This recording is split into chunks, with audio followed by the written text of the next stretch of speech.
figure out what sort of implications this could have for the rest of the tour that will be without their best batsman in Virat Kohli. ESPN Cricket for Match Day's post-match show after 7.5 sessions of the Adelaide Test shall feature Akash Chopra as always, and it's time to say hello to Mike Hussey, who was supposed to schedule his first of 3 days with us today. And as it turns out, his boys in Adelaide, where he's got the best view right now, have managed that it's an early finish for all of us. Huss, you've seen this. I want you to just try and make sense of it from what you've seen this morning. Yeah, g'day, Ronak and Akash. I'm still a little bit in shock, to be honest. I feel like I've been in a bit of a dream for most of the day, and I'm going to be waking up. I don't like the thought of having you in my dream, Ronak, but, it's an amazing performance from the Australian bowlers. It's not often it happens, but it just seemed like one of those days where the bowlers just got exactly right, and India just happened to nick everything. It doesn't happen very often, but it was incredible. Incredible performance from particularly Pat Cummins and Josh Hazlewood. I think coming here today, we were all thinking, well, how long will India bat? How many runs will they want? Will they want to try and maybe declare and have a go at the Australian openers under lights tonight? I think the plan was initially to try and bat the whole day, and literally within an hour or so, it was all over, and Australia were back in there batting. So it was a phenomenal day. I have not seen anything like this in Test cricket for a very, very long time. Yeah, that's fair to say. Dream for Mike Hussey, because he's speaking from Australia. We use other words, Akash Chopra, if you were speaking from India. Nightmare, or even nightmares can be dreamier than this. We were talking about this at what was the dinner time break, when we had already seen the carnage take place. You've had a little while now to just reflect on it. Just tell me your takeaway as India have gone down by 8 wickets in this test. A lot hasn't changed. You're absolutely right.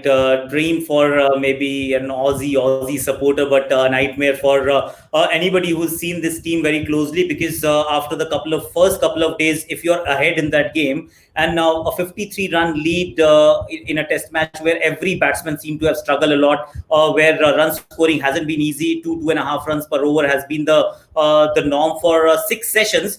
53 is like you have another session in the bag. So how bad can it be? You may play a bad session and you still will be ahead. But if you just capitulate in 1 hour of play, then there is no rescue. From there, you can't really come back. So 36 is something that you will not associate with this batting lineup. You've got Cheteshwar Pujara, Ajinkya Rahane, Virat Kohli, these three. Plus Mayank Agarwal is, of course, is showing signs that he's a proper test batsman. A couple of double centuries. Hanuma Vihari at 6 is not bad either. And then 36...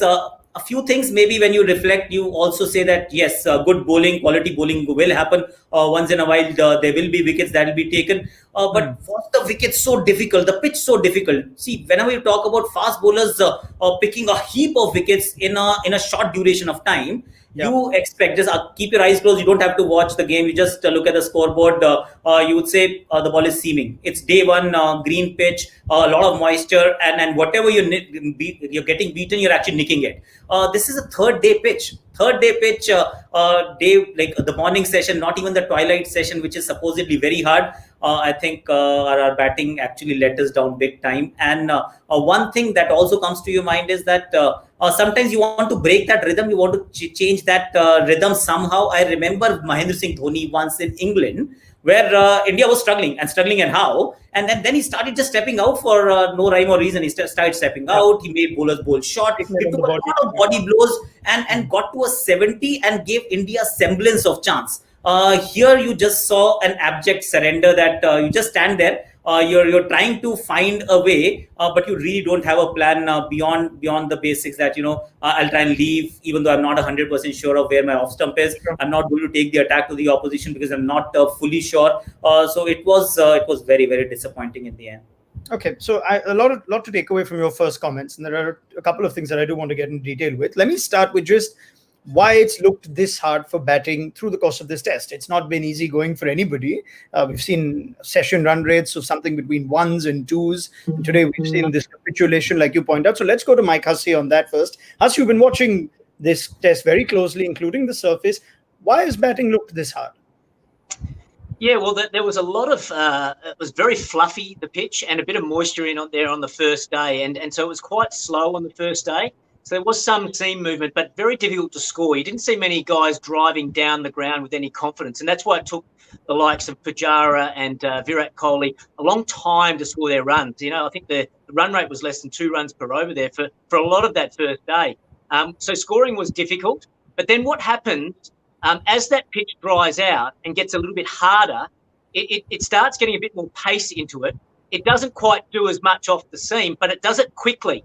And what quite often happens in Australian pitches is they start slowly on the first day, but then pick up pace.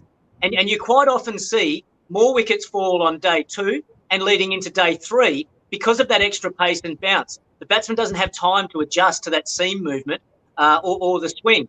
So they feel like they're lining the ball up. There's just a little bit of movement. There's not as much movement, but it does it really quickly. And that's when the edges generally are taken. And because of that extra pace and bounce, they generally carry through to the keeper quite comfortably. So I get the feeling that's what's happened in this test match. Pitch was quite slow on day 1, making scoring quite difficult. But if you wanted to survive, you could.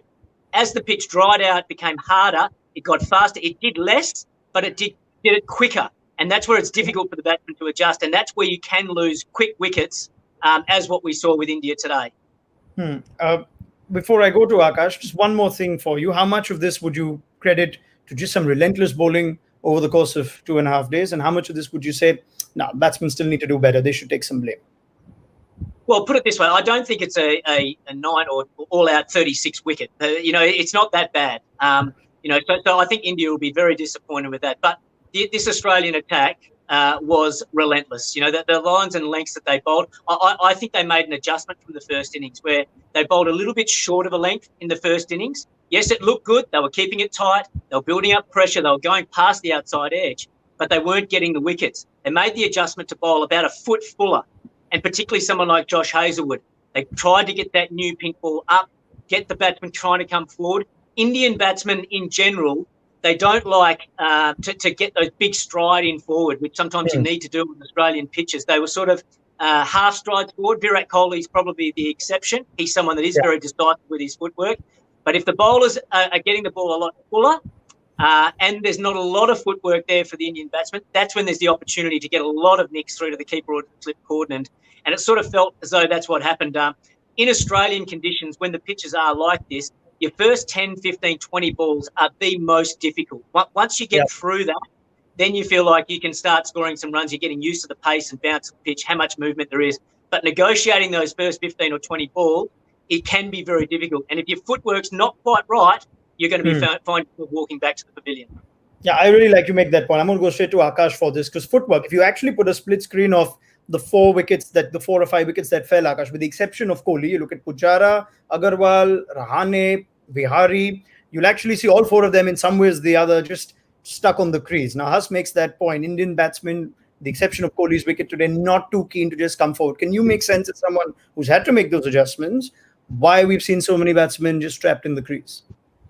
I can totally get why Indian batsmen are playing a certain way because when you're born and brought up on pitches where there is no lateral movement, not in the air, not off the surface either, so you don't really, you're not obliged to actually have a strong or rather long front foot stride and get close to the ball and then play because you don't have to really negate the seam movement. Spin, we already play well. So for the spinners, we use our feet quite well. We go deep inside the crease. We have a long forward stride as well. And we step down the pitch quite often too. But against pace, these are not the basic requirements for you to actually score runs in first-class cricket while growing up in the subcontinent on Indian pitches. And then 2, there is a certain amount of white ball play that sneaks into your game where the less movement, the better. If you don't move that much, then your hands are freer.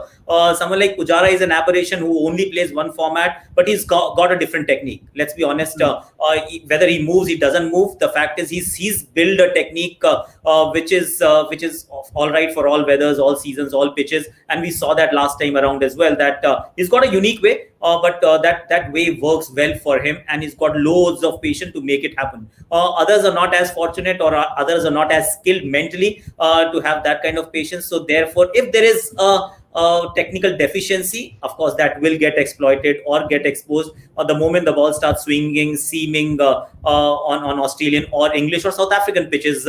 But then these players have also done fairly all right in those conditions too. Mayank Agarwal was brilliant last time when he came to Australia. Rahane has scored runs in Australia and in England and in South Africa.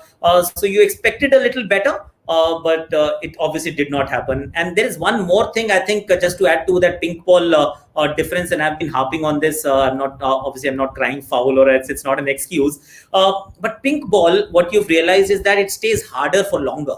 So when it stays harder for longer, that means that fast bowlers can actually be relentless throughout. The same bowling unit with a red ball, about the 40th over mark, they will start looking slightly insipid. You can now start dominating because the ball is not as hard. And I would like Has's thoughts as well. It just seems from the outside that the ball is staying a lot harder for a longer period of time. Us? Yeah, I think just to go in onto that a little bit more, Ronak, I think you're right, Akash. And I think with that extra grass on the pitch, it is there deliberately from the groundsman because he does want to protect that pink ball. In the past, when that pink ball has got soft, it's just not been attractive cricket at all. It's been hard for the batsmen to score runs, but the bowlers don't get anything out of it as well. One more point I'd like to make about the Indian footwork. It is very difficult when you're facing very tall bowlers to be able to really lunge forward a long way. They're bowling excellent pace, and they're also, pitching the ball up. But when you're facing that extra height, it's very, very difficult to make that big stride forward. Sorry, I've got a bit of company in the back there. That's all right. That's all right. We wanted at least one of those to happen. I was hoping it'll be someone in your commentary box, but it's fine. Production crew is fine. No, you make a good point. And if I could just go on that further. Now, is it excusable? Now, I don't want to be too harsh, and I'd like you guys to put the words to it, Has. But in the top six, with the exception of Prithvi Shaw, everyone's been to Australia before. It's their second tour at the very least. They've played at least one, if not two, warm-up games. And you know you're going to be facing Josh Hazlewood. You know he's a tall bowler. You make that point about that reluctance to come forward because you've got a bowler like Hazlewood who could, with the bounce could somewhat add to the hesitation of staying in the crease. Is this the sort of thing you should be prepared with before the first test? Yeah, most definitely. And I'm sure all the players were practicing. I think it was a real bonus for India to be able to come to Australia, play in those white ball games, to try and get used to the conditions and the extra pace and bounce of the Australian pitches and to make those adjustments. But it's not easy to make those adjustments very quickly. It takes time, and it might take 2 tours, 3 tours, sometimes 4 tours. I can only draw on my own experiences. When I used to go and play county cricket in England, on those slow, lower bouncing pitches. When I came back to Australia for our summer, it would sometimes take me 3, 4, sometimes 5 weeks just to get back used to playing the extra pace and bounce. And I'm someone that was brought up on these pitches, from a very young age. So it's not that easy to make the adjustment straight away. And particularly when you've got the quality of, the likes of Hazlewood, Stark and Cummins steaming in over 140 kilometres per hour on those fast bouncing pitches. So, I know people back in India will be very disappointed with that batting performance, and I'm sure the players will be disappointed with that as well. But they're up against top quality bowling on a difficult pitch to bat. Let's be honest, and sometimes you just found a little bit short. So I'm sure India, they're a proud team and they're proud players. They'll be hurt by this, and they'll be looking to bounce back in Melbourne on a pitch that it certainly won't have the same pace and bounce as this, and probably suit them a little bit more. There's a conversation. Just adding one little point to it, and hindsight is, of course, perfect vision. But this is something that we discussed, me and Ronak, before the match started. That first test match at Adelaide, you don't want this to be, from an Indian point of view. What you've said is absolutely right. It takes time to adjust. Now, it's not just one adjustment to make. You're adjusting to a new line, new length, bowlers, pitch, and add to that the pink ball. Pink ball means that same Adelaide pitch, which was so similar to our pitches in India, has now got 8 mm of grass. So in terms of just scheduling, I'm all for pink ball cricket. I love day-night test matches. But from an Indian point of view, personally, I was not in favor of playing the first test match of a series down under with a pink ball, especially at a pitch like Adelaide, where in a day game, India would have hold few more cards up their sleeves as compared to in a day-night game. Oh, that's it. Now wait for it. Not gonna help that. The next time the fixtures have to be chalked up for an India tour of Australia, good luck trying to sell first test Adelaide day night to the Indian team. That's for another day. We're much better hosts. We've given England the third test for the pink ball test. We don't want them to, fall behind once they come to our parts. But just before I move on, and we have a conversation to perhaps have on the second test. But before that, as Akash and we were discussing also, what happens when panic triggers, when you lose wickets in a heap, and how do you arrest that downfall? How do you at least, like Akash gave the Dhoni example, or like you might have said, not in this sort of situation, but at least at some point witnessed a top order collapse and would have to at least take your team to 100, 120, give them something.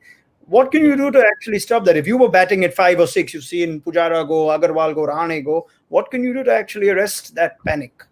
Yeah, it's really difficult. It's a difficult situation to be in. I think from my perspective, to try and change the momentum of that game, you've just got to be really confident and decisive in anything you do. Even if you're letting the ball go or defending, make sure it's a good stride, a good positive stride, full face of the bat, send the message back to the bowler that you're not going to back down. You're not going to be tentative and just try and hang in here and survive. Also try and drop and run, get a few singles going, run hard between the wickets, and just let the opposition know that you're right up for the challenge and try and get a partnership going that way. You can rotate the strike and get the other guy on strike for a few balls and then swap it over. Then it makes the bowler change his lines and length. So that's probably the way that I would have gone about it. I think Virat Kohli, the way he started to play, you think about how he played in the first innings. He was very disciplined outside the line of the off stump. He knew the plan that the Australians were going to use to him bowl quite a little bit wide of off stump. He's someone that likes to feel bat on ball. They were going to try and entice him into a drive outside the off stump. He changed his tact in the second innings because I think he was thinking exactly that. We can't just sit here and survive. We've got to look to be positive. We've got to play some shots. And unfortunately for him, he nicked one to Gully and Cameron Green held on to that chance. But I think the mentality was right. Still try and be positive. You saw Ashwin come out on the first night, the way he played. It was a handy 27-run partnership with Sahar. He came out with that positive frame of mind. You think of Tim Payne when he came out when Australia were in trouble in the first innings. That positive intent to look to score runs and put the pressure back on the opposition. I think you do need a bit of luck, no question about that, but I think that's a better way to go against top-quality bowling from both teams rather than just trying to hang in there and survive. Normally, if you've got that mentality, there's a ball that's got your name on it somewhere. Yeah, I mean, just to end this conversation now, Akash, I don't know how much you think this is a factor, but 11 right-handers, top seven, all, forget the bottom four, but all right-handers, as good as the bowling was, is it somewhere helped? Bowlers get into some sort of rhythm, and like Huss said, everything was nicked, but they hardly bowled a bad ball. In hindsight, of course, if you have a left-hander of the quality that fits or rather deserves, merits a place in the top 5, of course, have him. It will add to some amount of variety that you've got left hand, right hand combination. It does put bowlers off their plans. They have to change their lines, etc. But this is the best top 6, this is the best top 6. You deal with it, you live with it, and you score runs, you win matches. It does not matter honestly. Beyond a point, I think left hand, right hand is a bit overrated. It's just about the quality of batsmanship and the kind of batsman who turns up on that day. It could be a left-hander, right-hander. In fact, we could actually argue it differently that if they were left-handers, you've got Mitchell Starc creating the rough and all of that, and you've got left-handers to counter. Ashwin was enjoying bowling to Travis Head and Matthew Wade. He'll just hold them on a thread, and both teams have off-spinners. So if you have only right-handers, at least Nathan Lyon threat is slightly better neutralized as compared to having left-handers in the side. So there are always different ways of looking at the same thing, but in the end, it's not about left hand, right hand. It's only about the quality of batsmanship. No, well, there's a keeper batsman they could put in. If you're following my Twitter, I want him inside. But that takes me nicely to a conversation of the implications of this test for the rest of the tour. Before we discuss potential changes to the MCG, I'd like to know just what could be the possible psychological impact of this kind of batting effort on the rest of the tour. Us? Well, it remains to be seen, I guess, and it's going to really test the mental strength of the Indian batsmen, in my opinion. I think the Melbourne pitch will suit them a little bit more, so they can take some confidence from that. I hope to see a response. They'll be embarrassed by that. Getting bowled out for 36 is. I've been in a situation where I was in a team where we were bowled out for 47, and it was embarrassing. And you want to put in a better performance next time. But I think there will be some psychological blows there. It's a bit of a hammer blow. You think last time India were here, they won the first Test match, and it just really gave them a lot of belief and confidence that they could win here in Australia. Suddenly they go 1-0 down. Their captain heads home. Mohammad Shami's been hit on the arm now. We're not sure how bad that is. He's gone for scans. He's one of the best bowlers in the Indian lineup. I think the confidence would have really taken a hit today, and there'll be a few doubts in the mind. So it's going to be really important for the likes of Ravi Shastri, Ajinkya Rahane now as the skipper, to get around the group, keep them in a positive frame of mind, look for the positives as much as they can, and I guess start planning ahead, try and put this behind them as quickly as they can and move forward, because they can bounce back. These guys are all quality players. They've done the business in the past. But a lot of it is played between the ears. And so somehow they've got to get that negativity and doubt out of their minds and get back into a positive frame of mind for Melbourne. And if they can do that, it won't be easy, particularly here in Australia in our conditions. But if they can, then I still believe there's a chance for India in the series. Yeah, that's the big one, isn't it, Akash? If they would have been bowled out for 150 and still lost this Test match, that's one thing. But to have this sort of batting collapse and then lose Virat Kohli, what's the potential impact of this psychologically for the team? See, it is a big blow. It's a massive blow, and your confidence will also be dented as your belief that you're good enough. But then I firmly believe that it will be down to now the seniors in the side, someone like a Pujara and Ajinkya Rahane. And in the bowling unit, you've got a Bumrah. Shami hopefully is available. Ravichandran Ashwin. They will now really have to stand up and get counted, because what happens in the younger lot, they look up to the seniors and see, okay, how are they responding to it? And it all will be seen in your decision making, the kind of 11 that you pick. If you were to win the toss, what exactly you decide? Is that a positive move or a negative move? Have you made wholesale changes to the side because a couple of guys have failed, or you've lost so badly and suddenly the thought process has changed? Virat Kohli is coming back. That again just adds misery to the wound that is already now been opened. This is not going to be easy. Let's be honest. It is not going to be easy. And in my opinion, it's like climbing a very tall mountain. But the first session on the Boxing Day Test match will just tell us everything that we would want to know, whether this team has the steel or not. Because after this kind of a loss, after this kind of a beating, humiliation, embarrassment, whatever you want to call it, how you bounce back has to be evident in the first thing that you do in the next Test match. And if that first session, you somehow put that together and you win that session, or you even honors, then there is a possibility. Then you start believing again that, this is where we actually were very good. This is where we went 2-1 up, and they're happy memories. Of course, Adelaide also had happy memories, but then Boxing Day Test match, India were the one last time around who actually bossed that game on a slowish surface, but it was the Indian faster bowlers who came to the fore and outbowled the opposition. So all those good memories come back to you only when you actually start doing well on the field. So first session on the Boxing Day Test match holds the key. Okay, now that takes us nicely to just a quick chat to that second test.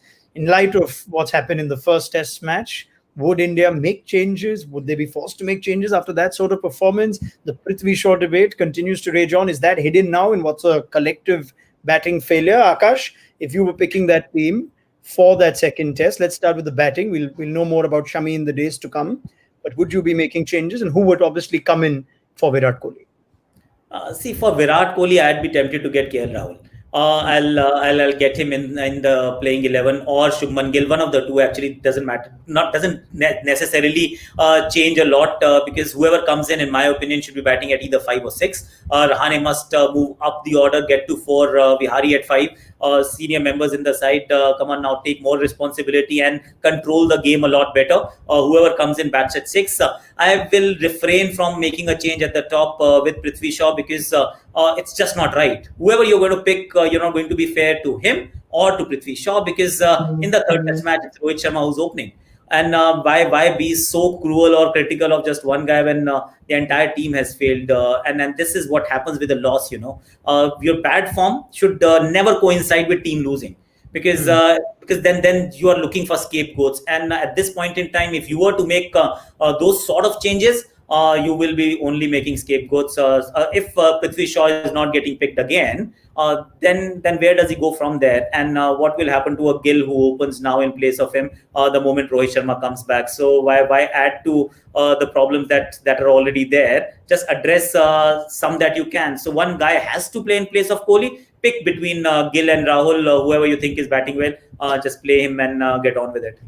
Okay, that's interesting. You make a point of considering that you're going to have a change anyway once Rohit Sharma is available.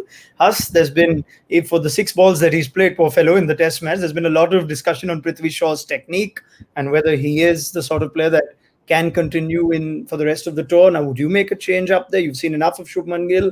You know that KL Rahul is there, who of course has played Test cricket in Australia before, but did lose his place in the Test team. How would you go about it? Well, can I start by saying I'm a big KL Rahul fan and also Shubman Gill fan. I think they are both quality players. But I agree with Akash. I think the selectors should show some faith in Prithvi Shaw.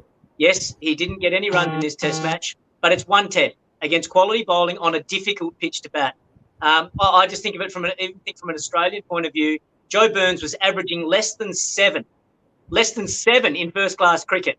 So far this season. The selectors showed faith in him. He got out cheaply in the first innings, but he slowly got his confidence back, figured it out his way, worked his way through it, and you see the character of the guy working their way through it and ended up 50 not out. So that'll do his confidence enormous good. I think for Prithvi Shaw, find out about his character here. Yes, okay, things haven't gone his way. Show that faith in him. Give him that belief and say, mate, we're backing you. I think that Melbourne pitch will suit him a lot more. There certainly won't be the same pace and bounce. And he's obviously got enormous talent. And what that does, it sends a great message to the rest of the team as well. It sort of says, look, guys, even if you have a bad test here or there, it's okay. We're not going to lose faith in you. We know you're good players. We'll back you in and show that faith and trust in them. So I firmly believe that the selectors should stick with Prithvi Shaw, despite him not looking really that great in this test match. All right. I think I don't think there'll be takers for any more changes until we know more on injury news. We know Ravindra Jadeja might be available. One call actually, Ronak, yes, sorry, I didn't mention that. There's one call that you can potentially take, and it's and there is no right or wrong answer. Once there is, it's about Rishabh Pant and Wriddhiman Saha. If that's the call that you want to take, because Rishabh Pant did what he did last time around, and it's not a slight on Wriddhiman Saha, I can still buy that, because with Virat Kohli going, the batting will become a little more brittle no matter who's coming in. Has not played Test cricket for a while. Shubman Gill, debutant. KL Rahul, as good a player as he is, the fact is that the last Test match he played was I think 2 years ago. If you want to bolster that and get some amount of X factor in the lower batting order, where keeping, of course, Saha is a better keeper, primary skill, but Rishabh Pant is not a goalkeeper either. He's also a decent keeper and he can keep. So that's one change I'll still be open with or open about, but I would not want to change the opening combination. Has very quickly, Pant for Saha. For me, it comes down to who's the best wicketkeeper, and I think the selectors made the right choice so far. Saha's an outstanding wicketkeeper and a good batsman as well. I think Akash makes an interesting point there, and it's maybe create some discussion. In the past, I see the runs the wicketkeeper makes as a bonus.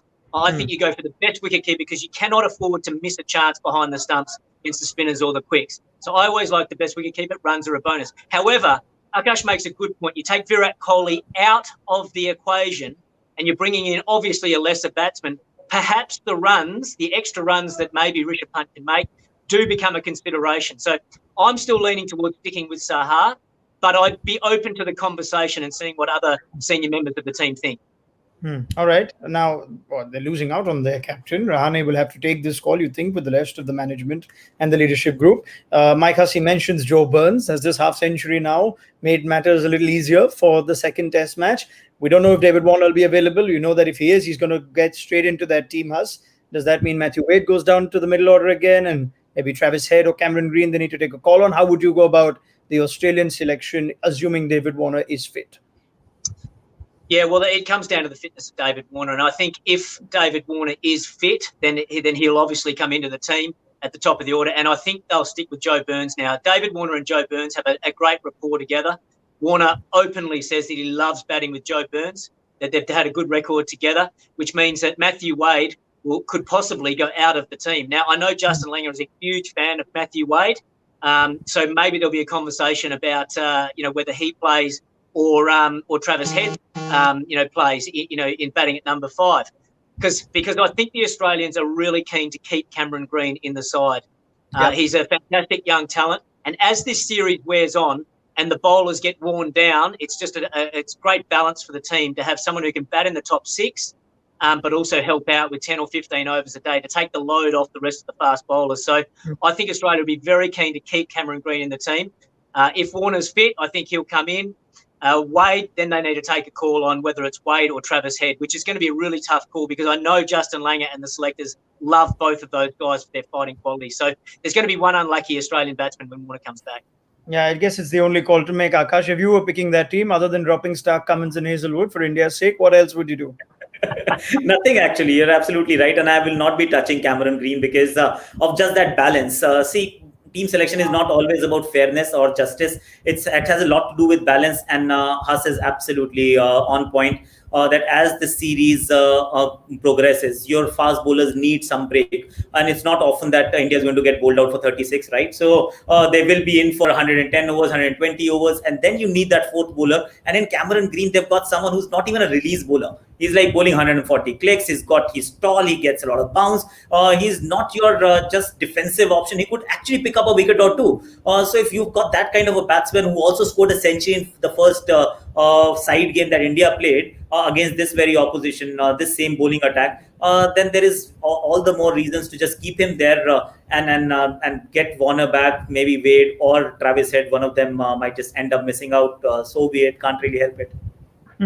Just that's pretty much it. But just as we try and remember the other stories from this test match in light of what's taken our attention, the batting collapse, the white ball wasn't caught very well. The pink ball hasn't been caught very well. Akash, be happy to go to the red ball. Is their last hope to take their catches ahead of the next test? If it has something to do with the color, yes, white and pink, they just haven't really suited us. But I can't explain why India is dropping so many catches. Because this is a decent fielding unit. They have taken good catches. Ajinkya Rahane is one of the safest fielders. Pujara, of course, in the end actually took one decent catch to dismiss Josh Hazelwood. Mayank Agarwal is a decent fielder. This is a decent fielding unit. They don't drop as many catches. It's just that they've not been able to hold on to too many in the ever since they've set foot on Australia. I do not have an answer for you that why it is happening and how it is going to improve. I'm pretty sure they're working extra hours. They're taking more catches, but sometimes it's just not sticking. I don't know why, to be very honest. And I really hope, fingers crossed, toes crossed, that in Melbourne, at least we are not dropping catches, because even when we are dropping catches and picking wickets, we discuss, winning catches, win matches. It's cliche, but it won't hurt India this much this time around because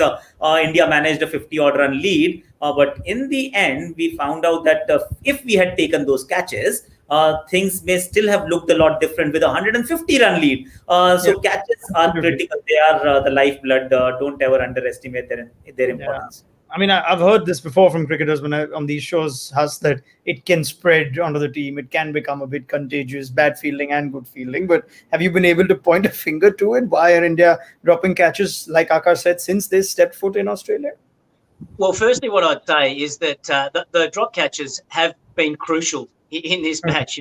Tim Payne taken early and Australia in all kinds of trouble. And as Akash says, India would have had a much bigger lead. So it is, it was a problem in this test match. But having said that, I don't think this Indian setup should make a big deal of it, because quite often when catches go down, as you say, everyone else tenses up a bit and says, oh, I don't want to drop the next catch. So you tense up too much and you're thinking, don't drop the catch, don't drop the next catch. But what they need to do is relax. When you're catching well, you just relax, you see it, you take it, you just move on. So I'm sure this Indian team worked very hard on their fielding. I'm sure they catch thousands of balls all the time. But if they make an issue of this and say, we can't drop catches, we've got to work harder, you've got to take more, then everyone just starts to tense up a little bit more. As soon as your arms get tense and your hands get tense, there's going to be more catches dropped. So they need to almost just say, look, let's put that behind us. We're doing the hard work. Relax, guys. Relax your arms. Take the next one and we'll be fine. So, don't make a huge issue of it. All right. That is pretty much a wrap. As exhaustive a review as you'll get. That's a show that lasted longer than, I think, the first session of play, or India's innings this play. Don't say that, Ronak. Gone on and on from the two of you, but well done. Thank you to Akash Chopra and thank you to Michael Hussey. Plenty more from them, and hopefully over a longer period of time as the action goes to the MCG on Boxing Day. We'll have you covered on ESPN Cricket for Match Day. Viewers in the subcontinent, don't forget, we've got clips, highlights, analysis that you could catch up with through the course of this series on espncricinfo.com as well as the mobile app. Do join us for build-up to that second test on Boxing Day, and of course, we'll have you covered for the rest of the series as well. Story from Adelaide. Australia continue their invincible record in pink ball day-night test cricket, winning 8 out of 8. They take a 1-0 lead in the format series.